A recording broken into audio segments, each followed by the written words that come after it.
복음의 줄로서, 그래서 마태복음 21장 28절에서 32절 말씀으로 나는 첫째 아들인가 둘째 아들인가 라는 제목으로 말씀에 은혜를 받고자 합니다. 자, 여러분은 첫째 아들입니까? 둘째 아들입니까? 예. 먼저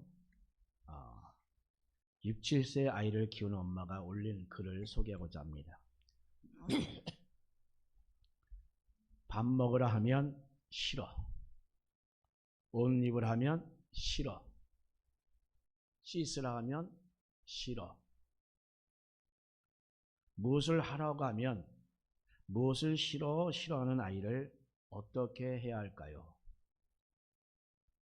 여러분은 어떻게 하나요? 한 대 쥐어받고 싶은데 좋은 방법은 없을까요?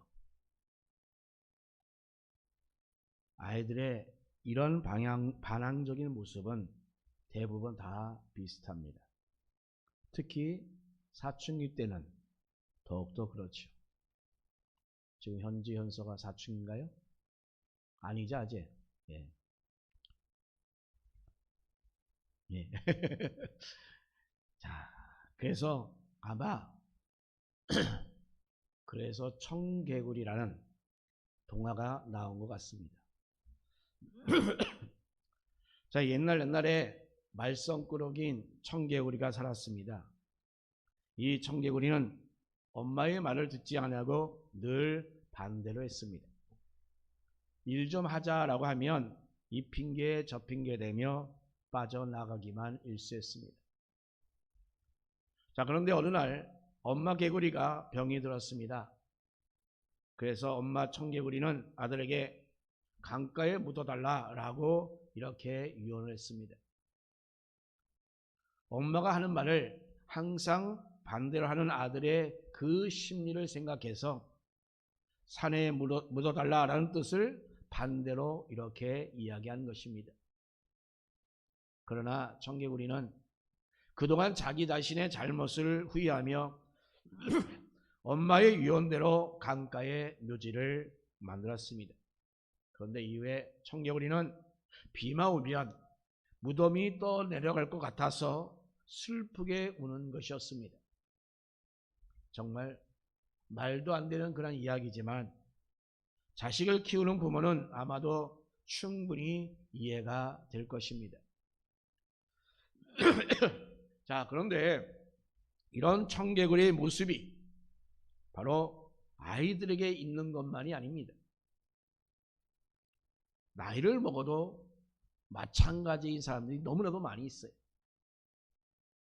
그래서 이 청개구리 동화가 나를 지적하는 이야기다라는 것이 정말 우리 가슴 가운데, 마음 가운데 파고 들어가는 그런 일들이 많이 있습니다.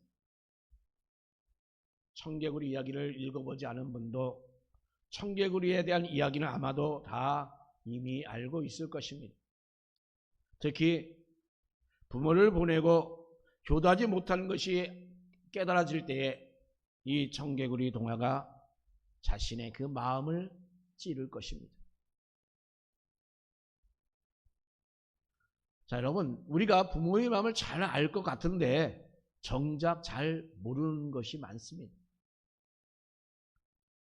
부모가 돌아가신 이후에야 비로소 그때 조금 알게 돼요.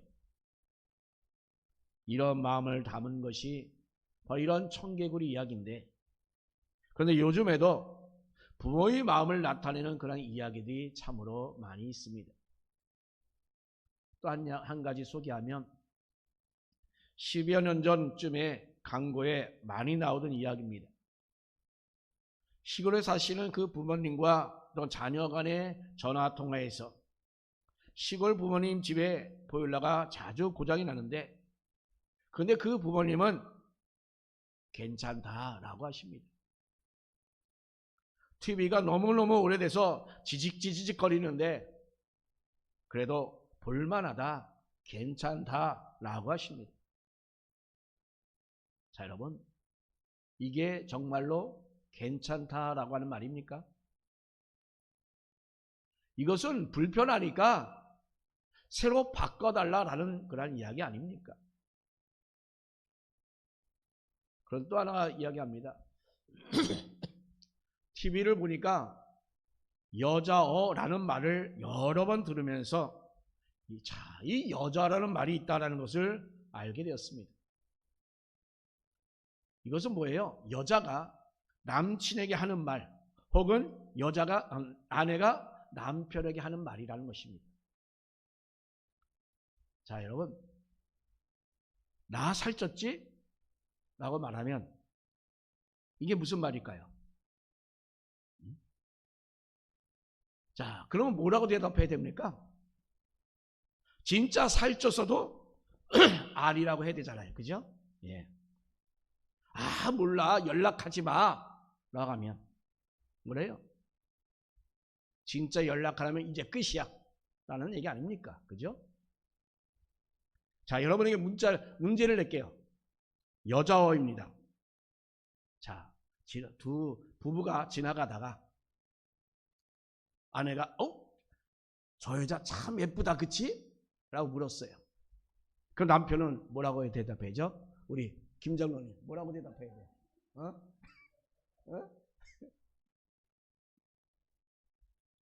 그것도 좋은 정답이야. 예, 별로야 라고 말했잖아. 그죠? 이 남자들의 그 여자는 그런데 보니까 별로예요. 보니까. 그죠? 예. 능력이 없어요. 저부터도 그렇습니다만 실제로 이 여자어 능력 테스트라는 것이 있다고 합니다. 여자를 잘 알면 연애를 잘 한다고 합니다.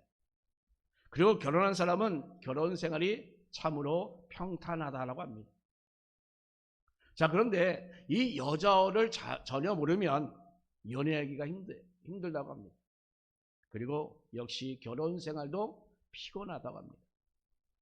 자, 남자는 그러므로 여자어를 잘 알아야 합니다. 자, 이렇게 이 여자어가 있는 것처럼 역시 부모어도 있습니다. 자, 부모가 뭔지 아십니까, 여러분? 자, 괜찮다. 안 먹어도 된다. 아, 엄마는 참 배부르다. 엄마는 짜장면이 싫어. 안 좋아해. 등등의 언어가 부모의 언어가 아니겠습니까? 자, 그러면 정말로 괜찮은 걸까요? 정말로 배부른 걸까요? 정말로 짜장면을 안 좋아하시는 걸까요? 아니잖아요. 다 알고 있잖아요. 괜찮지 않습니다. 배부르지 않습니다. 자식들에게 조금이라도 더 먹이려고 하는 그런 말입니다. 자식들에게 부담을 주지 않으려고 하는 그런 말이잖아요. 이러한 부모는 조금만 신경 쓰면 부모의 마음을 읽을 수가 있습니다. 조금만 관심을 가지면 우리가 부모의 마음을 알 수가 있습니다. 저도 그런데도 지금까지 우리 어머님하고 그 한평 살았는데도 아직도 이해 못하는 게 많아요. 맨날 말하는 게 이해가 안 될 때가 많아요. 어떨 때는 그래서 참 힘들 때가 있어요. 직접적으로 솔직하게 얘기하면 좋은데 어떻게 그냥 돌려서 얘기를 해. 돌려서 얘기해. 먹고 싶음에도 불구하고 아이 난 다 있어 안 먹어 배불러. 그러다 눈치 쫙 봐요. 눈치 쫙 보다가 딱 주면 아이 안 먹어. 너희들은 많이 먹어. 아이 우리도 많이 먹었어. 그래서 드려요. 그러면 역시 정신없이 드셔요. 참나 그럴 때가 많이 있어요. 자, 여러분은 부모의 마음을 읽어서 정말로 부모님이 불편이 없도록 해드려야 할 것입니다. 자, 그런데 이 여자어가 있고 또 부모어가 있는 것처럼 바로 하나님의 어도 있습니다. 하나님은 사람이 아니시기에 당연히 우리 인간이 하나님의 어를 알아듣는 것 참으로 어렵습니다. 그래서 우리에게 이해할 수 있도록 하나님께서는 하나님의 그 당시의 뜻을 문자로 우리에게 주셨어요. 그래서 그 문자를 우리가 문맥을 따라서 읽어보게 되면 그 하나님의 어인, 그 하나님의 마음을 우리가 이해하게 됩니다. 자, 그렇다면 하나님의 자녀인 우리는 정말 이 말씀을 읽고 또한 들으면서 우리가 하나님의 마음을 잘 알아야 되지 않겠습니까? 그런데 우리는 하나님의 마음을 잘 알지 못합니다. 하나님께서는 분명하게 하나님 당신의 뜻을 잘 표현하셨습니다. 즉 창세기에서부터 요한계시록까지 아주 선명하게 하나님의 당신의 뜻을 나타내셨습니다. 창세기에서 선악을 알게 하는 나무는 바로 최초에 하나님의 그 뜻을 알리는 그러한 표시였습니다. 자, 그런데 사람은 그 하나님의 뜻을 깨닫지 못하고 그저 자신의 그 생각대로 그렇게 행동을 합니다. 또한 선악과 이후에 타락한 우리 인간들은 더욱더 하나님의 그 뜻과는 반대되는 그 길로 갔습니다. 그래서 결국은 어떻게 됩니까? 물론 하나님께서 인간을 심판하는 그 지경까지 이뤘잖아요. 그러나 이 물심판으로 역시 우리 인간은 변하지 않습니다. 하나님의 그 당신의 뜻을 알 수 있도록 그래서 한 사람인 그 아브라함을 불러내어서 자, 하나님을 잘 알 수 있도록 그 아브라함을 훈련시켰어요. 아브라함도 쉽게 하나님의 뜻을 알지 못하고 자신의 생각대로 할 때마다 하나님께서 바르게 깨닫도록 그렇게 이끌어 주셨습니다. 아브라함도 하나님 뜻을 제대로 알지 못해서 하란에서 떠나라 했을 때는 정말 알고서 떠난 것처럼 잘 떠났습니다만 그러나 세겜에서 단을 쌓고 또 베들레헴에서 단을 쌓고 살다가 기근이 오니까 지시한 땅 그 가나안에 도착했음에도 불구하고 기근이 오니까 여기가 하나님이 말씀하신 것이 아닌가요 하며 저 남방으로 내려서 결국은 애굽에서 내려가서 아내까지 뺏기는 그런 불상사까지 이루잖아요. 자, 여러분, 이렇게 그렇음에도 불구하고 마침내 하나님 뜻을 알게 된 이 아브라함은 어떻게 됩니까? 모리아산에서 독자 이삭을 하나님께 드리는 결정을 내리잖아요. 하나님께서 독자 이삭을 통하여 하늘의 별과 같이 바다의 모래같이 많은 백성을 이루어 주실 것을 확신하였고 그래서 독자 이삭을 드리는 그런 결정을 하게 되었던 것입니다. 자, 이는 바로 하나님을 완전히 이해했기에 할 수 있는 그런 결정이었습니다. 그리고 그 결과는 정말 딱 맞았어요. 하나님께서는 아브라함이 하나님 당신의 마음을 온전히 이해했기에 하나님께서 하나님 당신께 준비하신 그 양으로 번제를 대신해 가였고 또한 약속한 대로 그 이삭을 통하여 정말 하늘의 별과 같이 많은 백성을 주셨던 것입니다. 자, 그런데 여러분, 문제는 이후에 그 후손들이 하나님 뜻대로 살지 않았습니다. 그리고 그들은 자기 자신들의 그 생각대로 살았습니다. 심지어는 하나님과 우상을 겸하여 섬기며 살았고 또한 자신의 생각대로 판단하였고 그리고 하나님의 뜻을 자신의 생각대로 해석까지 하였습니다. 그래서 결국은 하나님이 당신께서 직접 인간으로 이 땅에 오셔서 바로 구원의 길이 되어 주셨습니다. 그리고 구약에서 말씀하신 것을 바르게 재해석하여 주셨습니다. 여러분, 우리 사람들이 얼마나 깨닫지 못했으면 바로 이렇게 하나님 그 당신 자신이 직접 사람을 오셔서 사람들에게 그 하나님의 당신의 그 뜻을 이렇게 알리려고 오셨습니까? 사람들이 하나님 뜻을 제대로 알지 못하자 정말로 쉽게 알아들을 수 있도록 이렇게 또한 비유로 말씀하시고 있는 것이 바로 신약의 말씀이잖아요. 자, 오늘 본문의 말씀, 예수님께서 하나님 뜻을 알려주신 그 비유 중에 하나인 것입니다. 저 예수님께서 비유를 많이 사용하신 그 이유가 무엇입니까? 바로 그것은 사람들이 하나님의 당신의 그 말씀과 하나님 나라의 그 복음을 제대로 이해하지 못했기 때문입니다. 요한복음 3장에 등장한 니고데모는 성령이 누구이신지, 성령으로 거듭났다는 것이 무엇인지 그 역시 몰랐기에 예수님께서는 가르쳐 주셨습니다. 그런데도 이해하지 못했습니다. 니고데모가 누굽니까? 이스라엘의 선생입니다. 그런데 이스라엘 선생인 그도 역시 그 영적으로 그렇게 무지하니까 다른 사람들은 역시 더 오죽 모르는 게 당연하지 않습니까?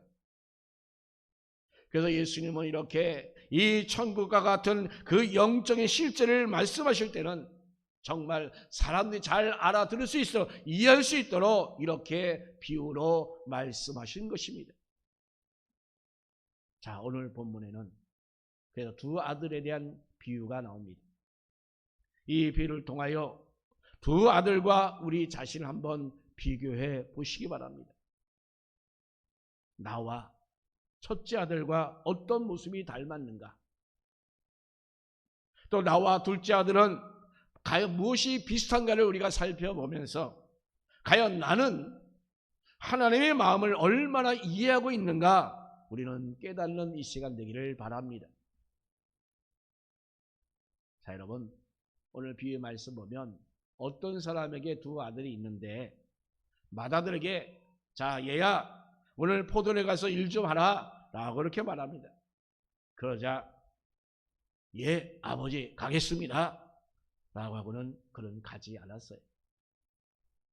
그래서 둘째 아들에게 똑같이 얘야 포도원에 가서 일 좀 하라 라고 말했습니다.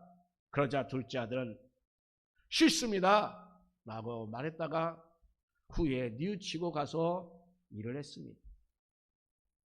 자, 여러분, 이 비유에서 과연 여러분은 어떤 자녀입니까? 여러분, 첫째입니까? 지금 첫째 아들은 오늘 포도원에 가서 일하라 라는 그 아버지의 말씀에 즉시 예 아버지 가겠습니다 라고 대답했습니다. 정말 이 대답만 보면 그 맏아들은 정말로 아버지를 존경하고 아버지께 순종하는 정말 착하고 옳은 아들로서 여겨집니다. 그런데 실제는 어떻습니까? 아버지를 존경하지 않았습니다. 아버지 말씀에 순종하는 아들이 아니었습니다. 그는 말로만 그렇게 대답할 뿐이지 복종할 생각이 없었기 때문에 포도원에 가지 않았습니다. 그리고 아버지 말씀에 순종하지 않았음에도 그는 결코 뉘우치거나 돌이키지도 않았습니다. 자, 오늘 비유는 본문 앞 12절에서 어떤 내용이 납니까? 성전을 정화하는 그 내용에 이어지는 그런 말씀인 것입니다. 즉 예수님께서 성전에서 장사하는 자들을 내쫓으셨습니다. 그리고 성전에서 또한 맹인을 고쳐주셨습니다. 그리고 이튿날에는 성전에 들어가서 가르치셨습니다. 자, 그러자 이 대제사장과 장로들이 아니 내가 무슨 권위로 이런 일을 하느냐, 또 누가 이 권위를 주었느냐라고 따지는 것입니다. 그때 예수님께서 예수님 당신의 그 권위를 문제 삼고 인정하지 않는 그들을 향하여 하실 말씀이 바로 오늘 본문의 비유인 것입니다. 자, 비유에서 이 맏아들은 율법과 의를 강조하면서도 바로 세례 요한과 예수님의 그 가르침을 받지 아니하고 그 권위를 부인하는 유대 종교 지도자들과 율법주의자들을 가리키고 있습니다. 이들은 정말 말로는 하나님 말씀에 절대 순종하고 또 말씀을 제1원칙과 기준으로 제시하면서도 실제로는 말씀으로 오신 예수님을 부정하고 권위를 인정하지 않고 있는 그런 자들인 것입니다. 그들은 성전에서 하나님 말씀을 풀어서 해석하고 가르치는 그 예수님의 권위를 인정하지 않았던 것입니다. 성전에서 장사하는 자들 내쫓히고 병들고 헐벗는 자들에게 가까이 가셔서 바로 그들을 고쳐주시는 그 예수님께 무슨 권위로 병자를 고치고 성전에서 말씀을 가르치냐라고 따지고 있는 것입니다. 따지는 것을 말하는 것입니다. 여러분, 우리가 마태복음 12장 22절에 보면 예수님께서 귀신 들리고 눈 멀고 말 못하는 사람들을 또한 고쳐주셨습니다. 그런 사람들이 다 놀랐습니다. 바로 이런 다윗의 자손이 아니냐, 정메시아가 아니냐라고 이렇게 말하였음에도 그들은 예수님의 권세를 인정하지 않았습니다. 오히려 반대로 그들은 뭐라고 말합니까? 귀신의 왕인 바알세불의 힘으로 귀신을 내쫓은 것이다 라고 말하면서 예수님의 권위를 완전히 다 무시해버렸습니다. 이렇게 하나님의 말씀을 깨닫지 못하고 오히려 이 왜곡하는 그들이 정말 안타까워서 친히 이 땅에 오신 그 예수님께서 그 예수님을 부정하고 부인하고 하나님의 말씀에 불순종하는 그들을 지적하는 이 말씀이 바로 오늘 본문의 맏아들 그의 모습인 것입니다. 자, 그러면 여러분, 둘째 아들은 어떤 아들일까요? 둘째 아들은 아버지가 자신에게 와서 얘야 오늘 포도원에 가서 일하자라고 일하라라고 말씀하시자 이런 자에 싫습니다. 단호하게 말합니다. 자, 아버지는 이 대답만 잘하고 실제로 불순종한 그 맏아들로 인하여 이미 마음에 큰 상처를 받은 상태입니다. 그런데 그 아버지 면전에서 하기 싫다라고 했으니 아버지의 마음은 정말 얼마나 아팠겠습니까? 차라리 가지 않을 망정 아버지 앞에서는 그래도 가겠다고 대답하는 것이 오히려 더 낫지 않을까라는 생각도 들곤 합니다. 자, 여러분, 이런 경우에 아버지가 어떤 마음을 가졌을까요?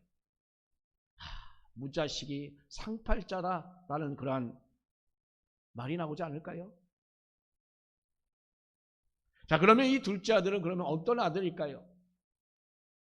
둘째 아들에 대한 힌트가 오늘 본문 뒤에 나와 있습니다. 32절 말씀에 요한이 의의 도로 너에게 왔거늘 너희는 그를 믿지 아니하였으되 세리와 창녀는 믿었으며 너희는 그것을 보고도 끝내 뉘우쳐 믿지 아니하였도다. 아멘. 자, 무슨 말이에요? 여기서 이 의의 도란 바로 하나님 뜻을 의미합니다. 지금 세례 요한이 누가 메시아인지 알았습니다. 그 메시아는 바로 하나님 뜻을 가지고 온 자라는 것입니다. 그 요한이 예수님을 향하여 보라 이 세상 죄를 지고 오는 어린 양이로다 라고 아주 분명하게 메시아라는 사실을 알려주었습니다. 자, 그런데도 그들은 그 요한의 권위를 인정하지 않았습니다. 예수님을 메시아로 인정하지 않았습니다. 그런데 여러분, 세리와 창녀는 요한의 권위를 인정하여 예수님을 메시아로 믿고 따랐다라는 것이 바로 오늘 본문의 비유입니다. 지금 둘째 아들은 자신이 죄인이라는 사실을 알고 바로 이 죄사함을 얻게 하여 예수님께 나온 그 세리와 창기를 상징합니다. 둘째 아들은 처음에는 가지 않겠다라는 그 불신앙을 가졌지만 그러나 그가 회개함으로 돌아와서 순종함으로 아버지 뜻대로 행한 아들이 되었다라고 하는 것입니다. 자, 그러면 여러분, 우리는 어떤 자녀입니까? 첫째 아들은 하나님의 말씀에 즉시 예했습니다. 그리고 가지 않았습니다. 그 반면에 둘째 아들은 반대로 싫어 난 안 가 라고 하고는 나중에 후회하고 포도원으로 갔습니다. 자, 여러분, 이들 중에 누가 청개구리인가요? 둘째가 청개구리 같아 보입니다.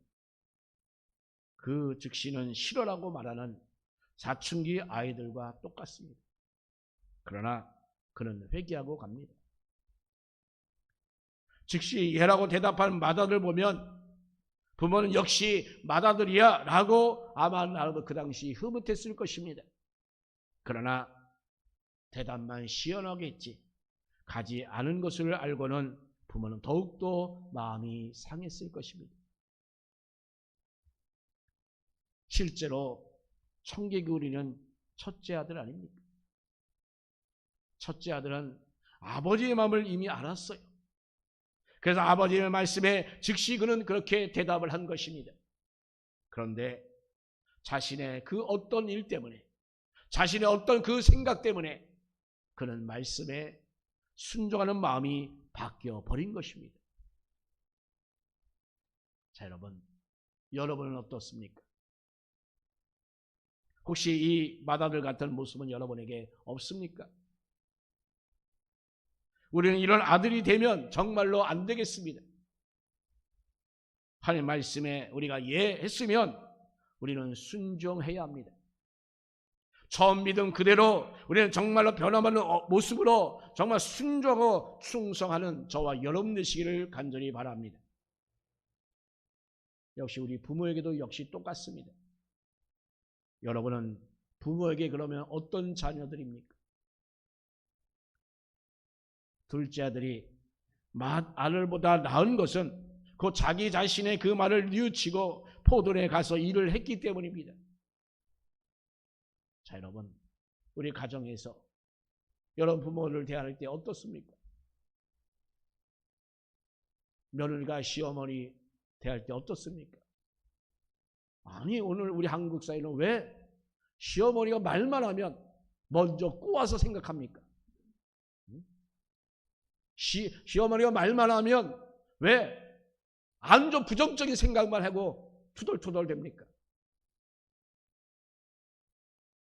또 늙은 어머니도 마찬가지예요.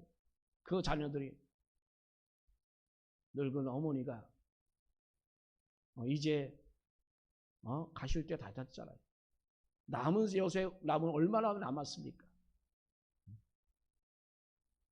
나이가 들면 어린아이 같다고 했잖아요.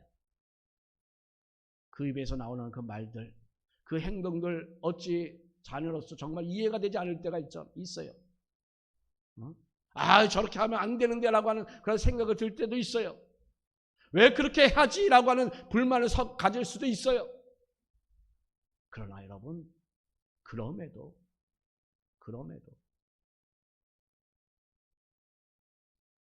남은 삶, 그럼에도 내가 좀 죽이고 내가 좀 꺾고 내가 좀 달리 생각하면 편안하잖아요.